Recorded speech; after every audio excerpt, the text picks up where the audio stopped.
Bom dia, meu nome é Leonardo Lopes e você está no Filosofia e Fé Cristã.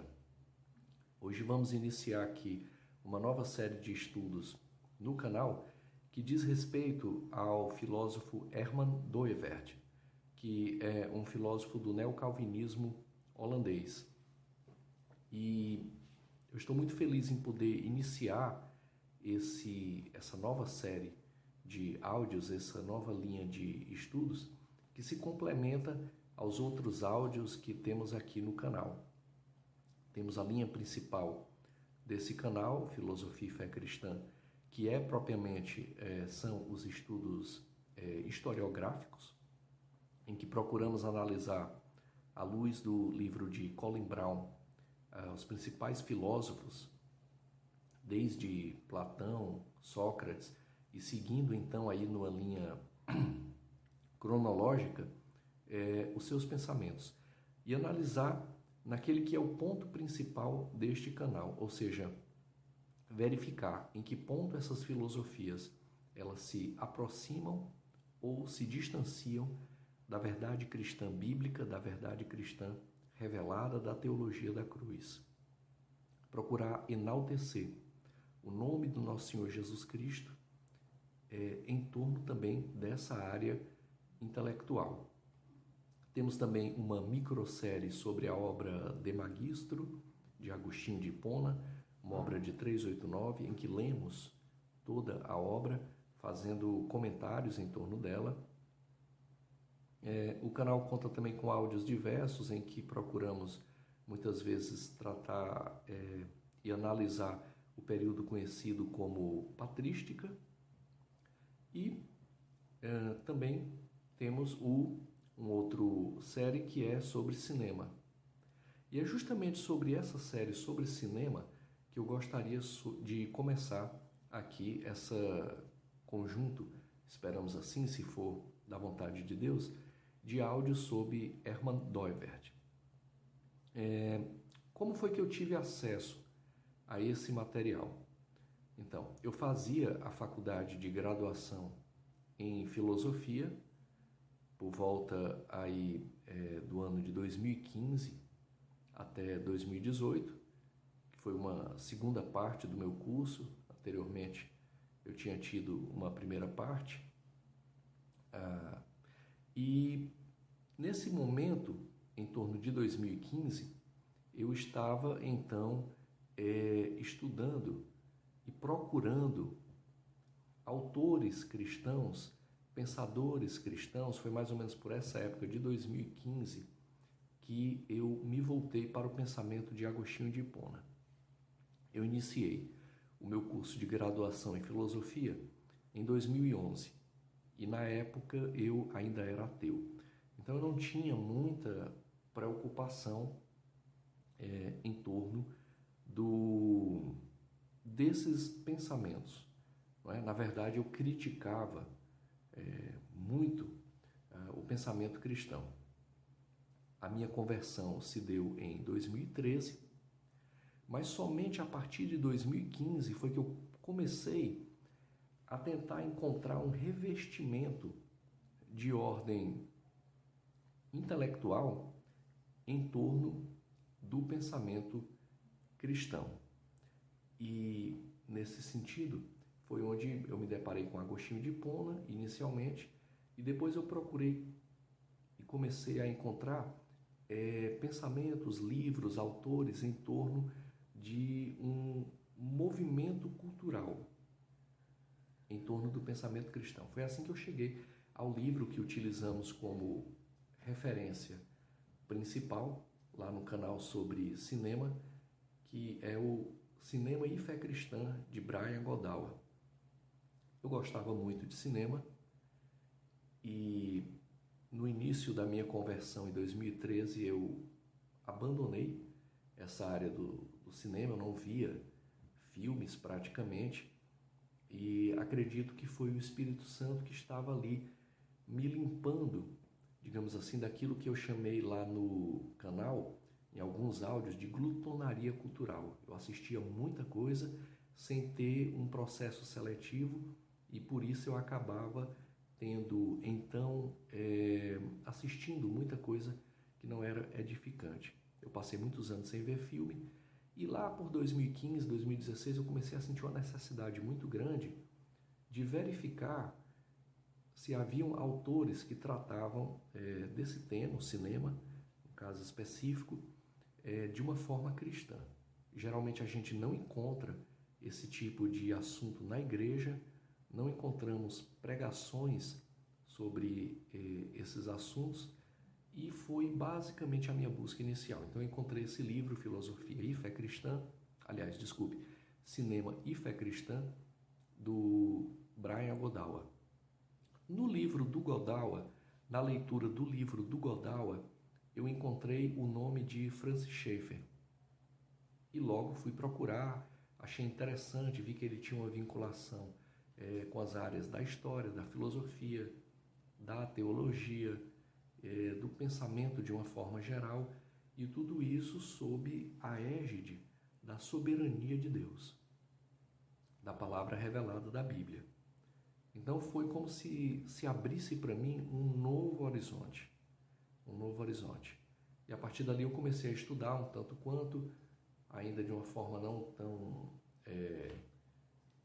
decisiva, mas assisti e reassisti e estudei aquela série Como Viveremos, do Francis Schaeffer, e a partir do Schaeffer, continuando aqui a história, eu acabei chegando no pastor Guilherme de Carvalho, que é o representante do Labri, que é a igreja, a instituição criada pelo Francis Schaeffer e que trata muito desses temas de ordem cultural, de ordem social, de ordem artística, filosófica e do pensamento. E a partir do pastor Guilherme de Carvalho, eu cheguei então ao Hermann Doivert. E para mim foi muito grato ter conhecido esse pensamento e estou engatinhando ainda nesses estudos, mas ele veio justamente, o pensamento do Doivert, por exemplo, o do Francis Schaeffer não, ele veio para me dar um fortalecimento ainda quando eu fazia a graduação em filosofia. Já o pensamento do Doivert veio agora num fortalecimento no meu final do meu mestrado, em filosofia também. E é justamente essa tentativa de que muitas vezes na academia, e a gente trata disso muito lá aqui no Filosofia e Fé Cristã, quando damos testemunhos, que justamente muitas vezes muitos autores não chegam até o chão da academia. Fica-se muito restrito. A minha formação dentro da faculdade, propriamente, isso mais no período da graduação, ela foi basicamente uma formação, eu diria até mesmo, e não é exagero dizer isso, eu diria que em torno de 75% da minha formação, ela foi em torno do marxismo ou em torno da Escola de Frankfurt, da teoria crítica. Então, muitos autores aí não foram contemplados. Já no meu mestrado, eu consegui estou realizando uma pesquisa em torno de Agostinho de Hipona, na obra De Magistro, tratando dos pormenores da concepção de linguagem desse autor. E, nesse sentido, foi muito interessante ter conhecido o pensamento do Schaeffer e agora do Doivert. E vamos tentar iniciar aqui, se for da graça de Deus, da bondade de Deus, sua misericórdia, que possamos então estudar esse autor, que considero um autor fundamental.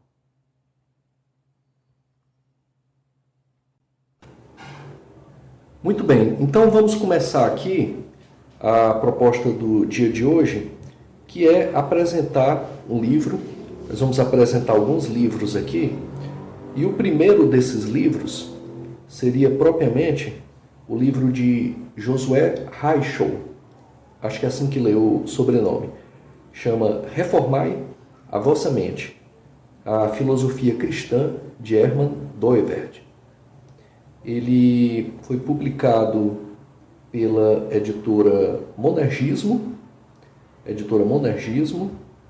e a primeira edição é do ano de 2019, um livro bem recente. Então vamos passar aqui a leitura, passando aqui os agradecimentos propriamente, e vamos iniciar aqui no prefácio. E eu vou fazer como fazemos nos outros áudios do canal. Eu vou lendo e vamos fazendo paradas e considerações. Então vamos passar logo à leitura. É o prefácio e diz assim: o pensamento filosófico de Hermann Doivert certamente se encontra entre os maiores feitos intelectuais da Igreja cristã ocidental no século XX. A capacidade de articular uma crítica rigorosa ao dogma da autonomia do pensamento teórico, originado como uma espécie de autocrítica após tentativas frustradas de alicerçar o pensamento em bases filosóficas neutras, concedeu a Doivert um horizonte renovado de possibilidades teóricas para articulação e desenvolvimento de um pensamento distintamente cristão. A essa tarefa ele se dedicou incansavelmente em sua vida como pesquisador, jurista, filósofo e co-articulador de um movimento intelectual cristão peculiar na Holanda, denominado internacionalmente filosofia da ideia cosmonômica ou filosofia reformacional. Então vamos fazer uma parada aqui e vamos falar sobre esse primeiro parágrafo. Algumas coisas nos chamam a atenção nesse primeiro parágrafo. Primeiro que ele diz que é a articulação de uma crítica rigorosa ao dogma da autonomia do pensamento teórico. Essa crítica, nós veremos que diz respeito justamente a essa dimensão de uma autonomia, de uma fé racional que é autônoma em si mesmo. A razão refletida sobre a própria razão, sem qualquer viés propriamente da religião. E aqui nós temos e podemos fazer um primeiro paralelo. O primeiro paralelo que nós podemos fazer é voltando propriamente às origens. Essas origens têm que ser mostradas no mundo grego, porque é ali que emerge esse fenômeno intelectual denominado filosofia. As pessoas já devem ter estudado aí na escola a famosa passagem chamada do mito ao logos, ou seja, o pensamento grego antigo, ele a um determinado momento ele era explicado a partir da mitologia, aonde os grandes nomes propriamente são os nomes de Homero e Hesíodo. Homero com as duas grandes obras, a Ilíada e a Odisseia, que retratam e fazem uma conformação do mundo grego. Quer dizer, eram livros propriamente de direcionamento das pessoas no mundo grego antigo. E Hesíodo com o livro O Trabalho e os Dias.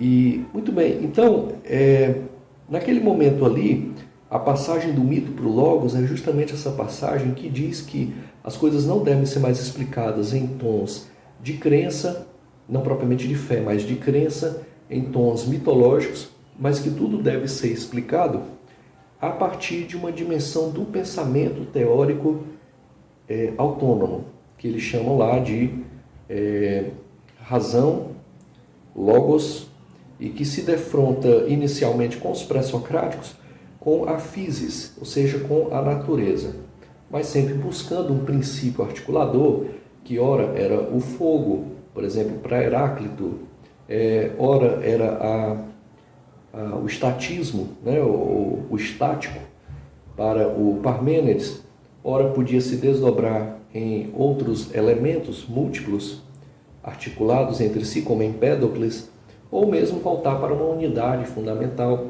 como em Demócrito, o átomo. Enfim, depois temos Sócrates, que desloca a questão não mais para a physis, de uma forma geral, mas propriamente para uma physis humana, quer dizer, para a alma, e aí segue a história, mas sempre desvinculada propriamente da religião. E isso no século XIX ganha contornos bem mais articulados, propriamente com a linha do evolucionismo darwinista, a psicanálise freudiana e o princípio de vontade de Friedrich Nietzsche, a vontade de poder, conforme descrita por Friedrich Nietzsche. Articulado, obviamente, com outros pensadores, como, por exemplo, Karl Marx, seguindo uma linha de Feuerbach, e determinados outros movimentos. Pode-se citar o movimento positivista, no sentido de deslocar a religião, o mito, como uma idade infantil, deslocando para uma idade madura, que seria a idade da ciência, enfim. E segue ao longo do século XX sobre outros matizes, quer dizer, as duas guerras mundiais, propriamente, elas quebram um pouco essa autonomia de um pensamento autônomo, forte, pungente em torno das ciências, e desloca propriamente para a finitude humana e propriamente para a miséria e angústia do homem, onde tem uma linha existencialista muito forte, principalmente em Kierkegaard e Heidegger. Bom, esse é um panorama bem geral, bem a grosso modo, como se diz, mas justamente para mostrar que essa base de um pensamento filosófico neutro não é encontrada pelo Doivert. E ele, então, como diz aqui mais à frente, ele acaba por articular um movimento intelectual cristão peculiar na Holanda, que é o que nós chamamos de neocalvinismo. Já tinha uma base em Abraham Kuyper e segue em outros pensadores, como Cornelius Van Til, entre outros. Mas vamos ao segundo parágrafo, então. Hermann Doivert viveu de forma íntegra e frutífera o lema da Reforma Protestante, segundo a qual a vida do crente deve ser vivida por inteiro coram Deo, ou diante de Deus. Remontando as palavras de seu grande modelo vocacional e intelectual, Abraham Kuyper, Doivert encarnou na esfera do pensamento o princípio de que, onde quer que o homem esteja, seja o que for que faça, ou no que aplique a sua mão, na agricultura, no comércio, na indústria, ou sua mente, no mundo da arte e da ciência, ele está, seja onde for, constantemente diante da face de Deus. Está empregado no serviço de Deus, deve obedecer estritamente a seu Deus e, acima de tudo, deve ter como alvo a glória de Deus. Princípio reformado básico dos 5 solas: soli Deo glória. A glória deve ser dada somente a Deus. Aqui eu me lembro de uma frase de Francis Schaeffer, em que diz que todo o nosso ser, inclusive a nossa capacidade intelectual, deve estar a serviço para a glória de Deus. Quer dizer, não há como entender o princípio de soberania se não se entende o princípio de soberania como ele é, ou seja, é soberano. E se é soberano, ele é soberano em todas as áreas, inclusive na vida intelectual. Então, se você é crente na igreja, dá glória a Deus na igreja, e se no dia seguinte, na segunda-feira, você dá glória aos homens a partir de teorias que não levam em conta a glória e a presença de Deus, então você está servindo a 2 senhores. E isso é impossível, porque não se pode servir a Deus e a Mamon. Somente a Deus se deve servir e dar glória, porque senão você vai estar dividindo a glória de Deus e transferindo para um ídolo. E aí vai estar caindo no pecado de idolatria. Então você deve estar sempre voltado completamente para Deus, inclusive na sua vida intelectual. Dizendo de outra forma, que você dê glória a Deus na igreja e que no dia seguinte, na segunda-feira, você dê glória a Deus também na universidade. Obviamente, respeitando aqui todos os limites, as dificuldades, a pluralidade de ideias em que nos encontramos, mas deve-se produzir discursos cristãos que sejam aptos a confrontar certas ideias, não simplesmente engolir qualquer ideia de forma passiva, mas de forma pacífica, de forma argumentativa, de forma respeitosa, contrapor os discursos e levar discursos cristãos para enriquecer o debate. e mostrar que a via cristã é mais forte, é mais pungente, traz felicidade ao homem. E essa é algo que nós podemos encontrar no sentido de nos capacitarmos, no sentido, vamos usar aqui uma expressão bem em voga atualmente nas universidades, que nos empoderarmos de um tipo de discurso que seja capaz de fazer contraposição. Pois muito bem, vamos continuar aqui. Diz assim: essa nítida consciência de pensar, produzir teorias diante da face e para a glória de Deus, conduziu Doibert, por sua vez, a terrenos ainda inexplorados na tradição intelectual ocidental, possibilitando que direções espirituais específicas incorporadas na Igreja de Cristo nas Escrituras, as quais operam pelo próprio Espírito no coração do crente, encontrassem clara e ampla expressão na estruturação do próprio pensamento teórico. Esse, o pensamento teórico, por sua vez, não veio a se tornar em Doibert um sistema de controle, previsão racional do ser em sua máxima amplitude, incluindo o próprio Deus, o que claramente havia caracterizado o pensamento cristão ocidental com tendências sintéticas racionalistas, por exemplo, no escolasticismo. Em Doibert temos uma filosofia cristã que reconhece os limites da razão, bem como sua força e potencial, ecoando de forma plena as palavras de Blaise Pascal, proferidas ainda no século XVII, as quais afirmavam que, dizia o Pascal, a última tentativa da razão é reconhecer que há uma infinidade de coisas que a ultrapassam. Revelar-se-á fraca se não chegar a conhecer isso. É preciso saber duvidar, onde é preciso duvidar. Afirmar, onde é preciso afirmar. E submeter-se, onde é preciso submeter-se. Quem não faz assim não entende a força da razão. Ele cita aqui o Pascal, brilhante frase do Pascal, no sentido de que há razões mais profundas do que a própria razão. O coração, dizia Pascal, já seguindo uma linha agostiniana, ele tem razões muito profundas, e essas razões muito profundas elas são maiores do que qualquer atividade intelectual.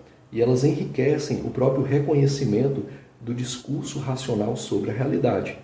Eu citava aqui um dia desse, e em outro áudio,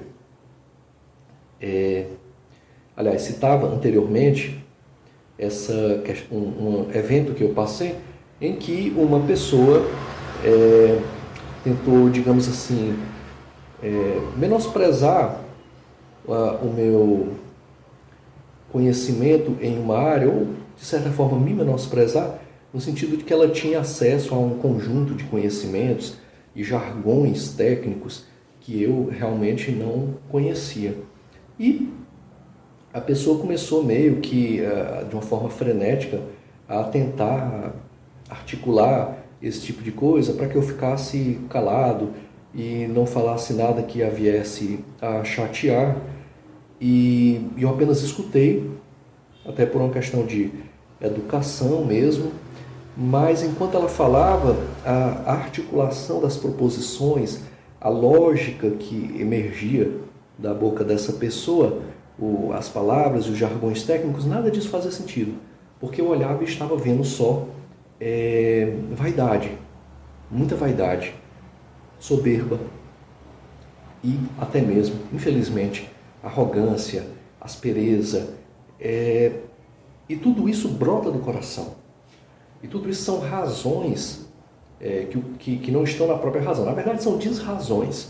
E, nesse sentido, elas permeiam o discurso. E se a filosofia quer entender a realidade sobre um âmbito maior, ela tem, e aqui não se trata de dizer que há aqui um psicologismo, porque não há, mas há uma estrutura racional que é metafísica, sobremodo, enquanto estruturas que estão a ser desveladas, que vão aparecendo, sob também essas razões do coração. E é isso mais ou menos que se trata aqui. A razão tem limites, principalmente a razão da forma como nós a conhecemos, que é uma razão fria, que é uma razão proposicional, que é uma razão que não leva em conta o amar o próximo, que é uma razão que muito menos leva em conta aquilo que é maior, que é glorificar a Deus. Então, essa razão tem limites e a gente consegue perceber. Eu estou citando esse exemplo aqui, não é por nada, mas é porque, como eu estou dizendo, você olhar para a pessoa e entender o seu discurso era sobremodo entender que ali havia muita vaidade e da vontade de parar e meio que ser um espelho para que aquela pessoa percebesse aquela vaidade, se arrependesse e mudasse. E é justamente isso que nós encontramos no Doivert. Há um limite, mas também há uma força na razão, e ele vai nos mostrar isso. Então, seguindo adiante, nesse sentido de afirmar os limites e a força da razão, a filosofia de Doivert trilhou um caminho peculiar no qual evita os extremos prejudiciais, por um lado, do racionalismo cristão e sua pretensão de perscrutar o ser de Deus e seus desígnios. Aqui eu me lembro propriamente, quando se trata ali da filosofia kantiana, propriamente, em que para além do sujeito transcendental, você coloca a dimensão do eidos, das ideias, e diz que elas são ideias reguladoras, e que Deus é apenas uma ideia, né? Eu não entendo nesse sentido, em que sentido Kant era um protestante, realmente, porque aí me parece muito essa coisa do ateu no meio intelectual e crente aos domingos na igreja. Mas tudo bem, não é aqui o ponto de tratarmos disso, mas, por um lado, então, essa noção de perscrutar o ser de Deus, mesmo quando se tem já uma digamos assim, pretensa humildade de dizer, olha, é apenas uma ideia reguladora, nós não podemos abarcar porque ela não está no mundo fenomênico, né? No mundo dos fenômenos. Não, Deus é transcendente e imanente ao mesmo tempo. Deus criou uma obra e, enquanto criador dessa obra, Ele sabe perfeitamente como transitar nesta obra, né? Por isso que o Logos se encarnou. E encarnando habitou entre nós, nos ensinando sobre a glória de Deus, porque Ele mesmo, o Senhor Jesus, refletindo a glória do seu Pai. Então, e por outro lado, né, o outro lado, o voluntarismo cristão, sua pretensão de reduzir a estrutura da ordem criada ao simples capricho instável de uma divindade concebida como poder puro. Aqui uma certa dimensão de voluntarismo, né, em que trata justamente disso, né, a criação como um capricho instável. Também muitas vezes a filosofia cai nisso. O pensamento de Doivert, portanto, reconhece a liberdade de Deus em todos os seus atos, ao mesmo tempo que aplica com confiança o pensamento às realidades criadas e mantidas pela fidelidade pactual de Deus com sua criação. O desenvolvimento desse insight central produz uma rica, rigorosa perspectiva da estrutura da ordem criada, na qual o homem figura como centro religioso e redutível. Isso aqui já está descrito no livro de Eclesiastes, né? Deus colocou no coração do homem a eternidade. Então, mesmo aquele sujeito e aqui com todo respeito a todas as pessoas, mas eu não posso deixar de notar que mesmo aquele sujeito que diz que é claramente ateu, a gente nota que nesse dizer dele há um fervor quase que religioso, eu diria religioso, há uma defesa disso, até mesmo no sentido propriamente intransigente e em muitos sentidos uma fé em torno disso, uma fé na falta de fé. Então é o que mostra claramente o quanto a Bíblia está correta ao dizer que o homem é um ser religioso por sua própria natureza. E o Doivert, ele incorpora essa verdade que Deus revelou a Salomão no livro de Eclesiastes, para mostrar justamente que a base do pensamento ele é uma base religiosa. Então, é um centro religioso irredutível, como diz aqui o texto, reflexo que é do próprio Deus. Eu estou nesse momento lendo e ao mesmo tempo contextualizando, espero que não esteja ficando confuso. Eu vou procurar fazer uma pausa e falar que é o comentário para não correr o risco de misturar aqui com esse texto. Então, continuando. No entanto, mesmo reconhecendo seus evidentes méritos, o pensamento de Doivert ainda não rendeu os frutos esperados e potenciais, seja para reflexão teórica, discussão filosófica, seja para aplicação e uso da própria comunidade cristã ocidental. Pois quem discordaria do fato de que enfrentamos um período de multiplicação em influência de todos os tipos de reducionismos teóricos e de ideologias pelo Ocidente, grande parte dos quais ainda se baseiam no discurso da neutralidade racional e a suposta autonomia científica. Vamos fazer um comentário aqui. Realmente a questão da autonomia científica, da neutralidade racional, da neutralidade científica, dizer que você produz conhecimento não a partir de suas paixões ou de suas crenças, mas de uma racionalidade fria, quase que robótica. Gente, eu acho que já deu para, com todas as experiências a que se chegou no século XXI, a pessoa não precisa ser propriamente cientista, um acadêmico, universitário, nem nada, para perceber que isso é balela, né? Quer dizer, não existe essa neutralidade. Quem está produzindo ciência é um sujeito de carne e osso. Esse sujeito ele tem as suas crenças muito específicas. Ele muitas vezes tem uma articulação astuta em maquiar essas crenças e dar um certo perfil propriamente neutro, mas na verdade a gente sabe que de neutro não tem nada, né? Então, por outro lado, estou continuando o texto, parece claro que a simples ruptura com os dogmas modernos e a articulação de uma proposta abertamente enviesada sobre a estrutura da realidade e o telos, ou seja, o telos em filosofia é a finalidade, a ser alcançado pela comunidade humana não são suficientes. Pois, via de regra, falta-lhes rigor intelectual e critérios de julgamento sobre a plausibilidade do seu juízo, ou seja, não é suficiente abandonar o dogma da autonomia da razão e construir em seu lugar uma base intelectual relativista e nihilista.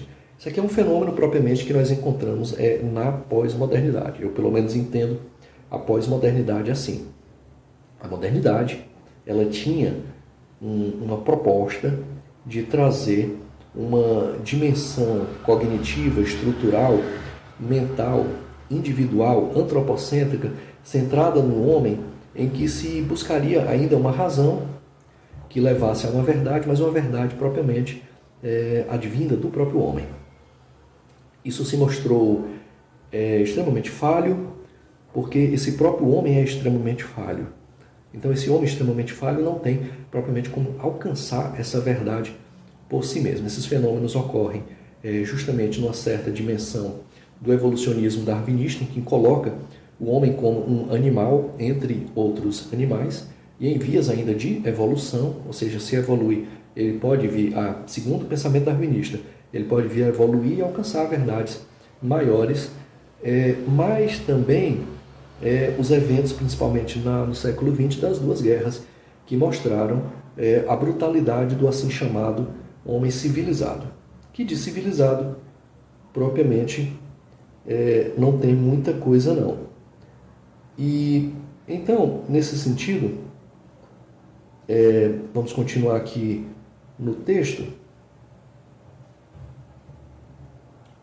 Só me localizar aqui no texto. Eu me perdi um pouco. Pronto. Também gerando atualmente no fenômeno da pós-modernidade um niilismo, ou seja, uma busca pelo vazio, onde o próprio homem se torna vazio, não aquele vazio positivo que glorifica a Deus, mas um vazio em que nada passa a ter sentido.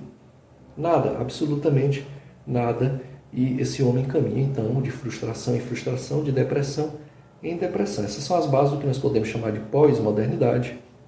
Ou também, alguns autores chamam de hipermodernidade.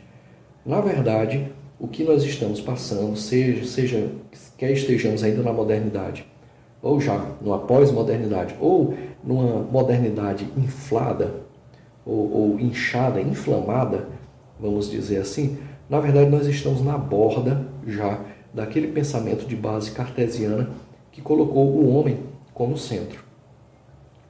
E isso vai estourar, em qualquer sentido histórico, mais cedo ou mais tarde, realmente na emergência de uma nova conduta de pensamento, de uma nova conduta que vai propriamente ir para além da modernidade. Assim eu especulo. Então, continuando assim, negando assim a estrutura comum de realidade e a própria racionalidade que compartilhamos como humanos criados à imagem de Deus, habitando a ordem criada. Nesse sentido, Doivert continua não somente relevante, mas profundamente necessário para o presente contexto de ressurgimento ideológico, ausência de critérios seguros para navegarmos as conturbadas águas culturais do mundo ocidental contemporâneo. Quando pensamos no contexto brasileiro específico, reconhecemos que a filosofia de Hermann Doivert pode auxiliar grandemente a comunidade cristã no enfrentamento de vários desafios a uma expressão mais fiel do senhorio de Cristo sobre todas as coisas.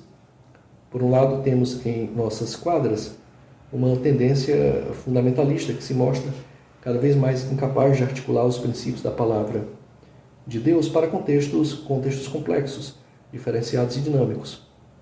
Uma política partidária e estatal. O contexto de produção científica e teórica, o enfrentamento de injustiças, contextos extremos de pobreza e privação, a reflexão sobre os limites potenciais do uso da tecnologia, as dinâmicas da economia e dos mercados, entre outros. A incapacidade de oferecer um discurso minimamente informado nessas áreas tem relegado crescentemente a Igreja Cristã Brasileira, sobretudo em sua expressão evangelical, a uma... Bom, vamos ficando por aqui hoje. Vamos só dar esse último parágrafo, ele fala justamente, e me lembra aqui do que Cristo disse, que nós somos luz, que nós devemos ser sal para o mundo. Quer dizer, nós devemos dar um gosto todo especial ao mundo, nós devemos iluminar o mundo a partir das palavras do Senhor Jesus. E iluminar o mundo hoje é se voltar para o mundo. Muitas vezes a igreja fica trancafiada dentro das quatro paredes e o mundo fica aí fora, com seus pecados. E a igreja fica ali dentro das quatro paredes. E na verdade não é isso. As quatro paredes do templo, elas são um momento específico. Nós passamos muito mais tempo fora dessas quatro paredes do que lá. Lá é um momento de adoração, é um momento de reunião, é um momento familiar, em que nos reunimos para glorificar ao nosso Pai. E depois nós saímos, justamente alimentados pela palavra, para que possamos ser luz para o mundo. E em sendo luz para o mundo, nós devemos nos confrontar o mundo, não é? E confrontar o mundo é entender, por exemplo, as dimensões políticas partidárias e estatais, que me parece que é algo que não está sendo muito bem feito. Não vamos entrar aqui nesse pormenor, mas qualquer cristão de bom senso percebe que essa forma de política partidária e estatal está meio bagunçada atualmente, né? Enfim, não entramos aqui em muito detalhe porque fugiria completamente. Mas o que ele diz aqui, o contexto de produção científica e teórica, quer dizer, não é possível que um cristão vá à igreja e dê glória a Deus e no dia seguinte escute que Deus não existe e dê glória a isso. Claro que nós devemos ser educados, respeitáveis, mas não concordar e, nesse sentido, confrontar. E aí, para confrontar, é necessário estudar, é necessário conhecer a palavra de Deus a fundo e, dentro da argumentação racional, conhecer propriamente homens que foram inspirados por Deus nos vários campos. Aqui nós estamos tratando de um campo específico, podemos tratar também em outros campos também, campos culturais, campos artísticos, mas propriamente dentro do campo científico, confrontar, não é? Dentro da argumentação, a questão da injustiça, dos contextos de extrema pobreza, né? Quer dizer, como fazer e como promover a justiça social. Nós somos seres, o cristão é um ser para a caridade. Essa caridade ela se expressa primeiramente numa glorificação a Deus e, em segundo ponto, semelhante ao primeiro, para ajudar os nossos irmãos, levando a palavra de Deus inicialmente, mas também os recursos materiais que são necessários à vida de qualquer pessoa, sejam esses recursos quais forem, tudo aquilo que é necessário. Então é necessário se lançar também a isso.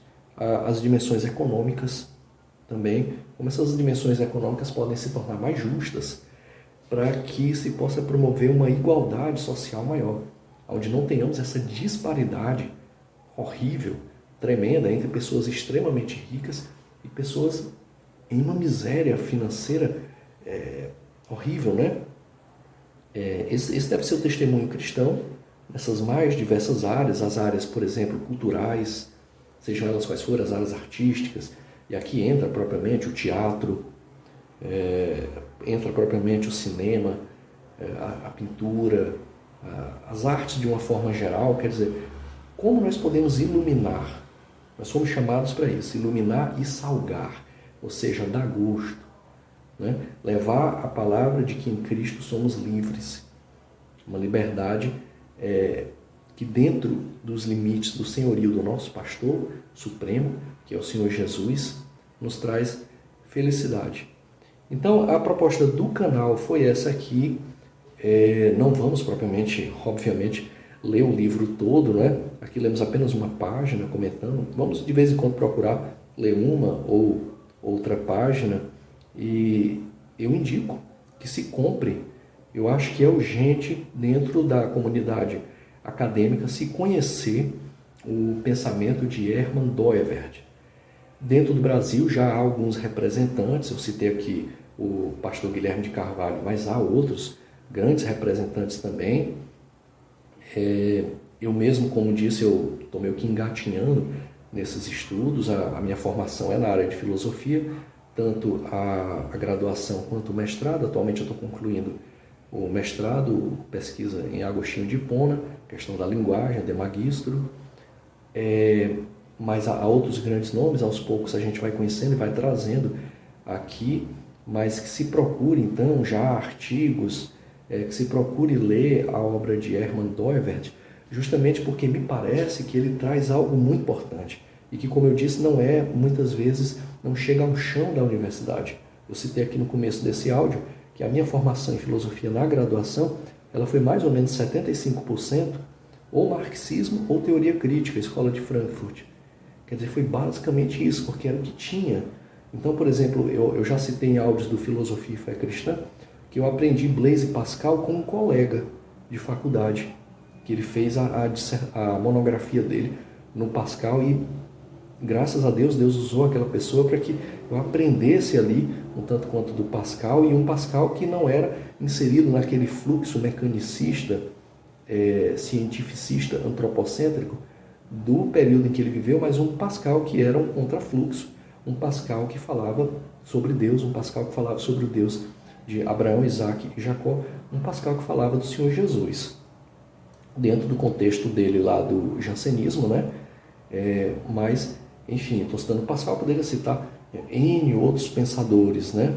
E me parece assim, quando se dá um espaço propriamente para uma pesquisa sobre Francis Schaeffer, uma vez eu fiz uma disciplina de filosofia da religião, eu tratei da dimensão do que o Schaeffer trata lá no mundo antigo romano.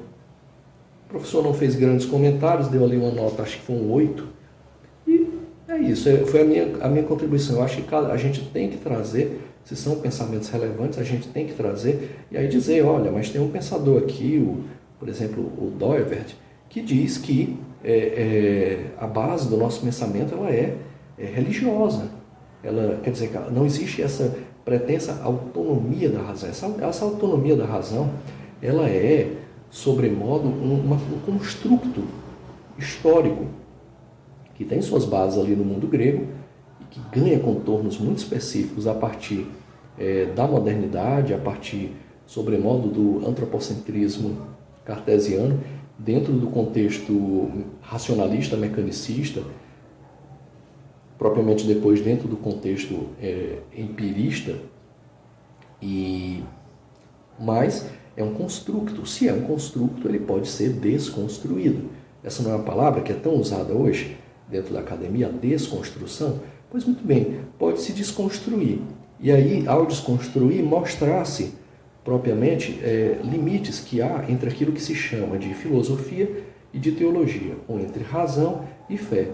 Inicialmente, talvez mostrando certas zonas de interseção, certas zonas de penumbra, avançando então aí nesse local um pouco confuso, um pouco até fantasmagórico, mas em que, se avançando e se tendo a coragem de avançar propriamente nessas trevas, né, de um ambiente propriamente em que o que foi dito como razão, o que foi dito como fé, propriamente, se nós formos com a Bíblia, não é?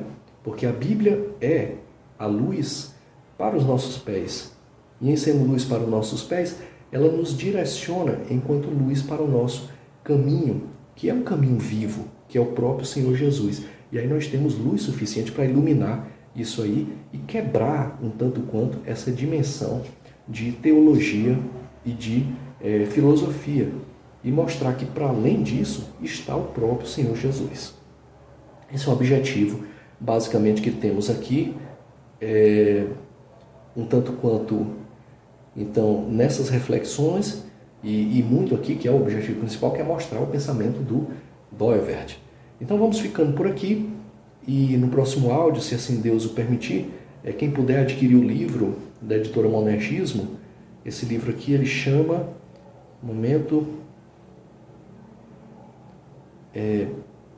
Reformai a vossa mente, a filosofia cristã de Hermann Doivert, de Josué Reichel. Acho que é Reichel. O sobrenome, não sei se estou lendo certo aqui. Reichow. Um livro muito bom, quem puder adquirir. Nós não vamos ler o livro todo, obviamente, aqui. Vamos ler algumas páginas e comentar. Fica aí a proposta de que a pessoa adquira, porque é um livro que vai lhe edificar bastante. Ficamos por aqui hoje. Deus não está morto e muito menos na academia. E o lugar da Bíblia é em todo lugar. E por que não também nas faculdades de humanas, principalmente nas de filosofia? Um fraterno abraço e que a paz de Cristo fique com todos.